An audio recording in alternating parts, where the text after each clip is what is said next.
In American society, money is a taboo topic. We're taught at a young age it's improper to talk about it, but we're also bombarded with messages about the power and importance of money in our everyday lives. And by not talking about it, we miss out on the skills and lessons we need to effectively understand and financially plan. That changes today. Welcome to Money Tales. Hosted by Sandy Brager and Cami Doder, Money Tales brings more than 35 years of combined professional experience in personal finance to demystify money and demonstrate what it's like to speak openly about personal financial matters. Join us each episode as they interview modern-day movers and shakers about how money decisions intertwine with their daily lives in order to give you better insight into productive financial conversations.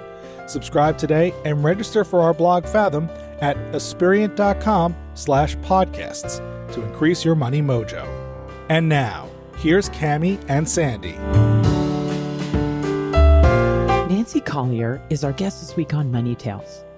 Growing up, Nancy's love for equestrian sports clashed with her father's belief that it was reserved for the privileged. But Nancy's determination prevailed. She became a top-level equestrian and rode on the national circuit. She tells us that when she finally won, she realized that success wasn't about the winning. It was about the strength and resilience it revealed within her. No matter what obstacles Nancy would face in life, she knew she could conquer the most challenging paths. Let me tell you more about Nancy. She's a longtime practitioner of mindfulness and Eastern spirituality and works as a psychotherapist and interfaith minister. Nancy has authored several books, including The Emotionally Exhausted Woman, Why You're Feeling Depleted and How to Get What You Need, and Can't Stop Thinking. Nancy is also a thought leader and national speaker on mindfulness, women's empowerment, well-being, and ethical technology. She frequently appears in the media, including being featured on Good Morning America. Here are 3 key money topics Nancy hits on in this conversation.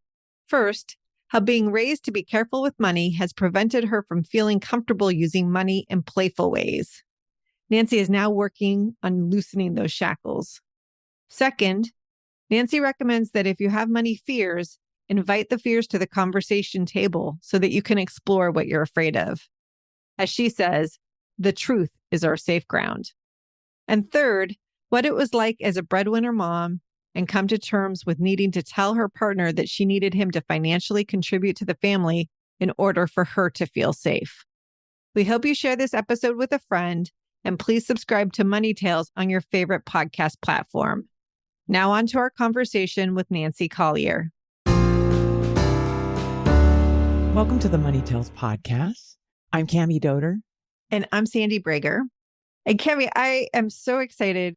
We talk on Money Tales a lot about how to jump into money conversations and how conversation starters can be really helpful. Asking questions like, what was money like for you when you grow up? That was a question we ask oftentimes on the podcast. Well, I came across a brand new conversation starter about money. What is it, Sandy?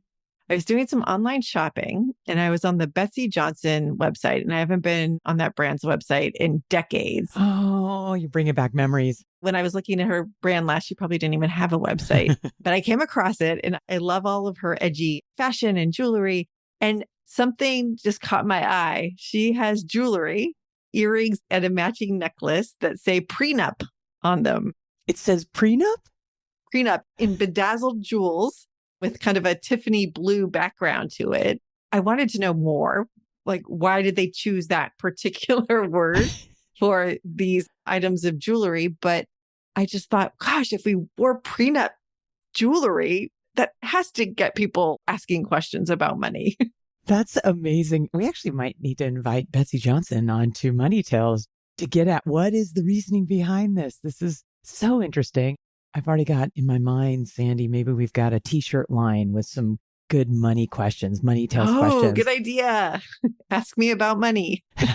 Talk to me about money. Tell me your money story. So interesting, huh? I thought it was really fun. So I did want to share that with you and our listeners. We might have to ask our guest today, what would her earrings say? Her money question. That's terrifying. Well, I'd like to welcome our guest today, Nancy Colier. It's wonderful to be speaking with you on the Money Tales podcast. Lovely to be here. Delighted. Would you introduce yourself and provide a couple pivotal moments that have really impacted who you are today? Nancy Colier is my name. That's what I go by. I am an author of a new book, The Emotionally Exhausted Woman, a therapist, an interfaith minister, and a longtime student of Eastern spirituality. What's coming in this moment, and I guarantee you, if you asked me 45 minutes from now, it'd probably be a radically different list. But I'm thinking about what impacted the work I do now, particularly helping women find their authenticity and their power. And some of that has to do with their relationship with money, of course. I always think about when I was back in my early 30s, I was a very top level equestrian that rode on the national circuit. And in any case, I had ridden my entire life and won, but worked my tail off for that. And then it had been quite a life's journey, and the competition that sort of represented most everything to me, I finally won. And it wasn't so much about the winning, but it has given me a sense of the difficulty that I struggled to get there in every way, financially and physically and psychologically. No one could ever take that away from me. And I often go back to that place inside myself. It's a real place of strength, of hard work, and no matter whatness that took me there. And it just has always made me know I can do really, really hard things. And it wasn't even the winning, it was just the completion of my own journey. There was a moment, and they're more personal, they're very personal, but there was a moment that someone put their hands on my shoulders.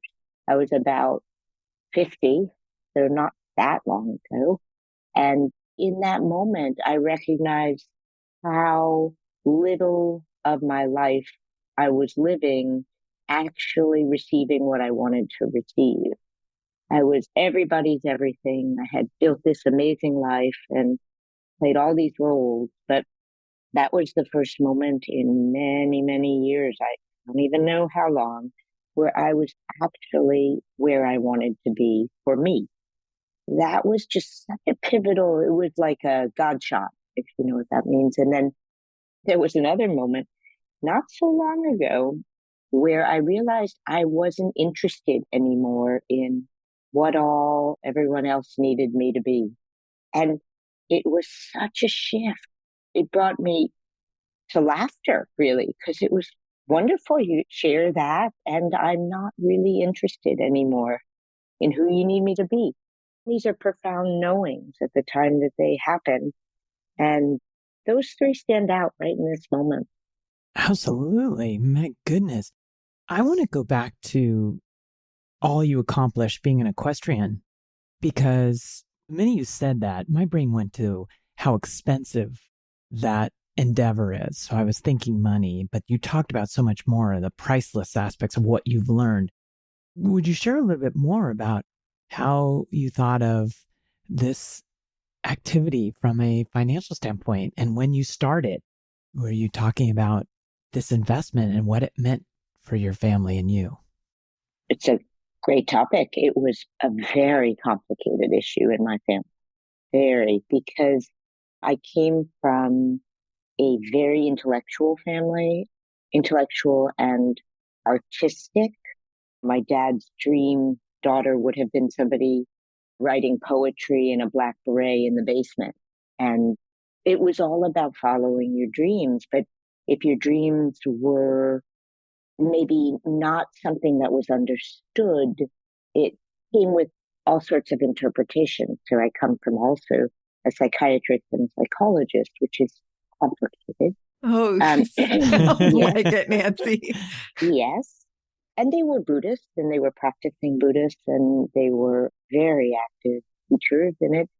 My father hated the fact that it was an expensive sport because he didn't understand it. And it was extremely expensive. And money was something that made him really angry. Yet my passion for riding pushed through, but it created a certain back level resentment, I think, on his part. And it was difficult. It was very difficult to spend that much money and know it and have him not respect it because he thought it was for spoiled rich girls. And he didn't understand being at the barn at 4 a.m. and it's an athletic pursuit and takes every aspect of yourself. But he didn't like that I liked. Nancy, were you talking with him about it? It was a background resentment. He died when I was 28. So 28 years, he came to one horse show and he was enraged. And so it wasn't so much spoken about, although my mom spoke about it. But also my mom had a complicated relationship with finances as well, because it was surrounded by so much wealth, the horses, that her sense in the background was, oh, you could never really be a player among these kind of people. And I mean, we were raised very well off, but we weren't at the caliber of these kind of people. So she brought her own kind of story or narrative of they're of a different something, which, I also had to wrestle with as I walked in the ring, but it put a lot of pressure in many ways into walking into the ring to prove to her I was a somebody, to prove to him it wasn't a wasted pursuit, blah, blah. Nancy, you're really bringing to life your comment earlier about combining hard work and no matter whatness. Yeah, powerful. It's a powerful knowing. I recently had something that really frightened me professionally to tackle. And for years, I'd put it off. And then I just dove in. I just said, you know what? Let's meet this moment to moment. Let's see what it takes. And it was the biggest piece of work I've ever done, more than writing the 5 books I've written. And it went absolutely beautifully. And that stays with me. There's something to me very powerful about doing the hard thing and just staying with it through the I can't do this, through the this is impossible, I hate this, through all of it. Yeah, I'm just really sticking with it. I want to go back to that time in your 20s. You're in early stages of your adulthood. You're continuing to pursue your equestrian dreams, battling against each of your parents' perspectives around money, having some ideas of the money stories of the people in the arena with you. How did you get through it? What was your relationship with money like at that time in your life? Well, we were raised that money was there. There was money. And we were also raised to be very careful. And my grandparents as well, there was a sense of spend, but never spend, so you have to make this money again. My sense of it was I felt taken care of. Money took care of me. It really did. And I felt loved by money because I felt safe. And we lived well.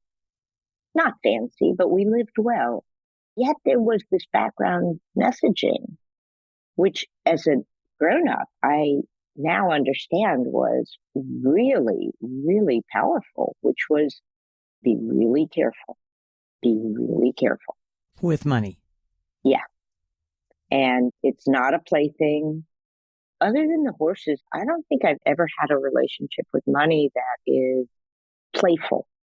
It's never felt like a joyful thing in that sense. I mean, it felt like ground and safety, but not joyful. Do you think you could have a joyful relationship with money today? I'm working on it. That's what I'm working on, which is to lighten that background messaging of this is for your kids. I now have kids. So it's very complicated. And I'm the breadwinner. So I have a lot of fear still around money. And it doesn't feel like something free. It's been a complicated relationship. If I were not the breadwinner, I think I would relax a bit. But the combination of that with this very strong, this money is for your children messaging. I'm trying to lighten those shackles and find a way to spend in a joyful way, in a way that isn't very careful. What you're talking about is felt by many. You said you have a lot of fear around money and it doesn't feel free. I'm curious, as a psychotherapist, how would you help a client of yours who said something similar? I certainly have clients like that. And we explore, well, what is there? Let's let the fears come to the table. So what's true? And what would you do in that case? Or what does it bring up in you? The more awareness that we have around it, I will say one of the things that set me free was giving myself permission, just to back up for a moment. I was raised in this idea that money is family, money is just one way that you get taken care of. It's a very big way. It's a way you actually feel taken care of and so on. I'm not in that kind of family now. I was raised too in I was teens in the 70s and early 80s. And I got this message that it's okay. It shouldn't be a big deal. Money, whoever makes it, and so on and so on. But I had to come to terms with, and what awareness allowed me to see was to give myself permission to say, I am not okay with giving up any sense that I would be taken care of with money. I should be. I should be this incredibly progressive. It doesn't matter. Mine is yours. It's not what's true, that I actually feel taken care of when someone helps on a financial front. So it was this dreaded place of like, how could you be that person, that I had to free up? And then once I did that, I could start making changes and start feeling less fear, because that was the truth. I wasn't going to become someone who, I don't care. I'll pay for everything. I'm not. I don't care for that role. And I allowed myself to be actually as I am. I think a lot of my fear, because it's loosened so much over the last 10 years, was really of letting myself have the relationship with money that I have, which is, it is important to me that it's 50-50, or if not 50-50, it can't be that, but there's some balance. And caretaking will always, for me, and being parented, which to some degree we are, by our spouses as well, involves money. So that's been a very personal journey with it. In terms of my children, my interest is really, how do I raise them so they can enjoy? At the moment, I have 2 college tuitions to pay and rents all over the map. So there's a reality. There's a reality to my little bit of fear, where I wouldn't work as hard as I do. But I think my biggest fear was to acknowledge the truth that maybe I'm not this person I'm supposed to be in 2023, some sort of feminist who it's all the same. Maybe I'm not that. Well, also, it sounds like what I appreciate you talked about is you were accepting of your fear. You're not trying to change yourself. Pouring into it. You're acknowledging it. Absolutely. And what we resist persists. So the fear is there. So when I'm in that state where, I'm standing up against a $450, as I was yesterday, beautiful cashmere sweater, I talk to the fear. What are you really afraid of? I remind myself, today you made this in your office. So welcome. Come on. Come have a seat at the table, fear. What are you afraid of? Do you feel this should go to your children? I mean, I will say I have very, very outspoken children who are like, well, wait, you got that? Why don't I get? Oh, because you're not my age. That's why. You're pretty out there about it should go to me. But they also very much wish I would spend more money on me. But as you say, yeah, just come. If I make this purchase, then come to the register with me. Also honor the courage to purchase in the face of the fear. I didn't get it. because it's stuff insane. I went on eBay later, but I think that's the whole of it, which is whatever is there. There's no right way to be with it. Our best process is to be who you are with money and with the realities. Like I have really hard stop realities about checks I have to write. So it's okay to feel afraid, and then it's okay to also indulge. The truth is our safe ground.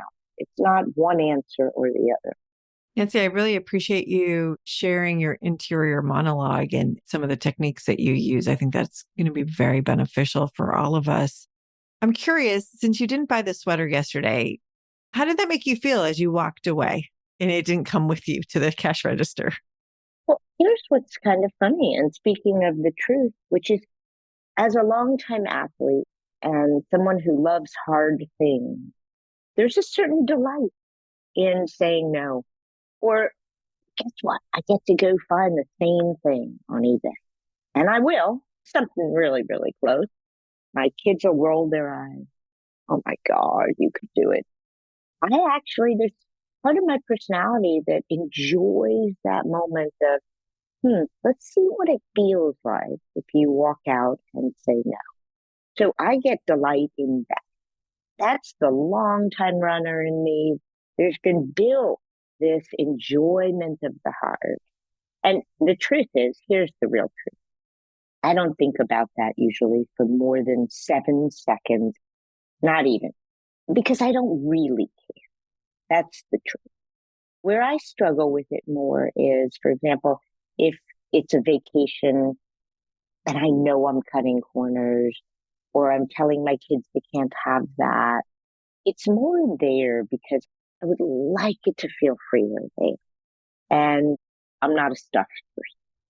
But the other sense of enjoying, giving yourself that little bit of luxury, getting the pillows you really want, those kinds. I think you're starting to answer the question I was about to ask, which is what does having a playful, fun relationship with money look like for you? I would probably spend looserly. I made that word up. I probably would travel with more. We travel fine, but I think, you know how when people are severe dieters, they tell me when I look at a menu, I never look at what I want. I sort of approach a lot of my travel and things like that, like anything outside of just sort of the work world with this, okay, well, what works? You mean instead of what you want? It's got pieces of what I want, but not the full. If I wanted, I would take my family on a luxury vacation where it wasn't slightly uncomfortable. Or if I could, I would hire a designer to come in and, someone to help me, a decorator with the house. This is first world nonsense. But what would be fun would be to do that. That would be fun. I'm curious, have you ever done a fun money project? A fun money project. Yeah, just feel that expected freeness of taking a luxury vacation with your family or doing something that you normally wouldn't do.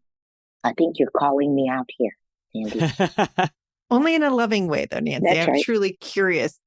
Well, this is where I get my training.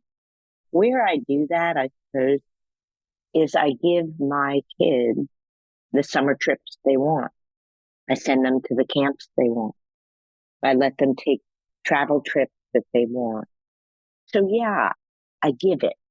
I often think about if I won the lottery, and again, I do very well because of my work, but if I won the lottery, what would I really want? What would I do different? And truth be told, those are not my wants, the wants that cost money. I'm on a spiritual path. My want is to be in a relationship with wanting, period, of awareness, to have peace, just peace, and peace from this mind and peace from the source. So I'm not really wired to want material objects, part of what I'm up against is I don't want boats and cars and houses. I actually want less. So I'm sort of by nature a minimalist. I think to feel more free, to just go out with my daughters and have them order 17 things on the menu because they want to taste everything and not be irritated because I'm footing the bill. Or to not, when we go away on holiday, to not be slightly irritated when the bill comes and I pick up the whole thing. To just have that, yeah, I can do this. How lucky am I to be able to do this? That's what enjoyment or lightness would feel like for me. Nancy, you're very thoughtful about your relationship with money. I feel like you've really spent time on it. I'm curious, have you made a pivotal money decision in your life? And what would that have been? I did do that in my relationship where I had to be clear that I wasn't okay. And part of safety and part of being taken care of included participation. And that I could not do this thing that a super progressive person maybe would, which is just keep giving no matter what. In the abstract, in the theoretical, yes, I just give endlessly. And I had to acknowledge that, and that came at an enormous cost, and all the judgments around that. And it was quite complicated. We worked through, but to own your truth is not always what's wanted. So I had to admit that I couldn't give unending on that front. And if it were just me giving to kids, it would be one thing. It's not their responsibility, but that was a very pivotal decision for me. And then recently I had the great good fortune to buy a second house and a house for weekends. And that felt like a loosening of the guard. Like, hey, you want a place to go out of the city? Give it to yourself. Give it to your family. Give it to you because you want it. They sort of wanted it. I wanted it. And I gave it to myself. So that was a big shift. That came about 4 years ago. And that was taking this seriously. This life is not endless.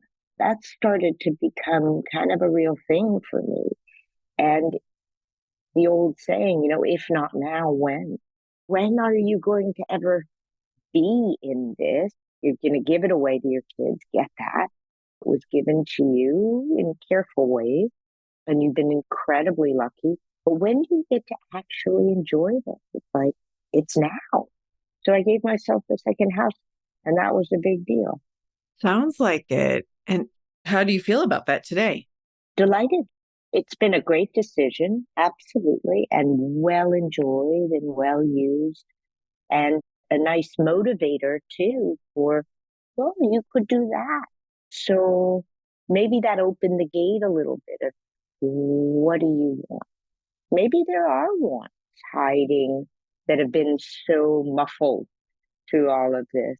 But that kept coming up like you'd like a place to go. So I sort of live in the question, what is a real want? Again, it's not stuff, but it is the experience with my family that the house allows me. And so I gave myself that experience. You're really articulating what so many of us experience, the external, the internal, the societal pressures, expectations we have of ourselves, and really focusing on the want is a truly beautiful thing. I'm curious, what's your next money conversation going to be, and who's it going to be with? My next money conversation will be with myself, and it will be in this very loving way of recognizing that you want a growing and evolving relationship with money. I'm very smart with money. I take care of so many people with my earning. And again, it's only me in this family, but I'm evolving. I'm talking to myself. Hey, sweetheart, you've always done it this way. You've gotten all these kids almost launched. What if it were time for you now? if it were time for you, you have the money, you've earned it, you can own that.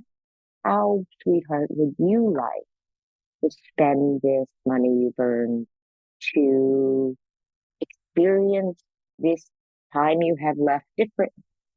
And God willing, I have a lot of time, but I see it more as an opportunity. And it has more of that flavor, that aroma internally. Oh, Nancy, what an important conversation. I love how gentle you are to yourself, how you talk to yourself. It was a very sweet tone and sounds like you're ready for some dreaming. Mm. But before we let you go, where's the best place for our listeners to find you? My website is nancycolier.com, and that's one L, Colier. All the books are on Amazon, and I'm on much social, Insta, and all of those things that we do. But come to my website and come visit me at one of my workshops around the country on the emotionally exhausted woman. Hope I get to meet some of your listeners and you all at some point in the flesh.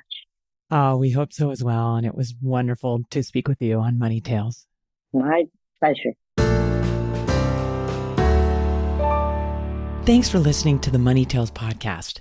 If you've enjoyed this episode, share it with someone you think would benefit from listening.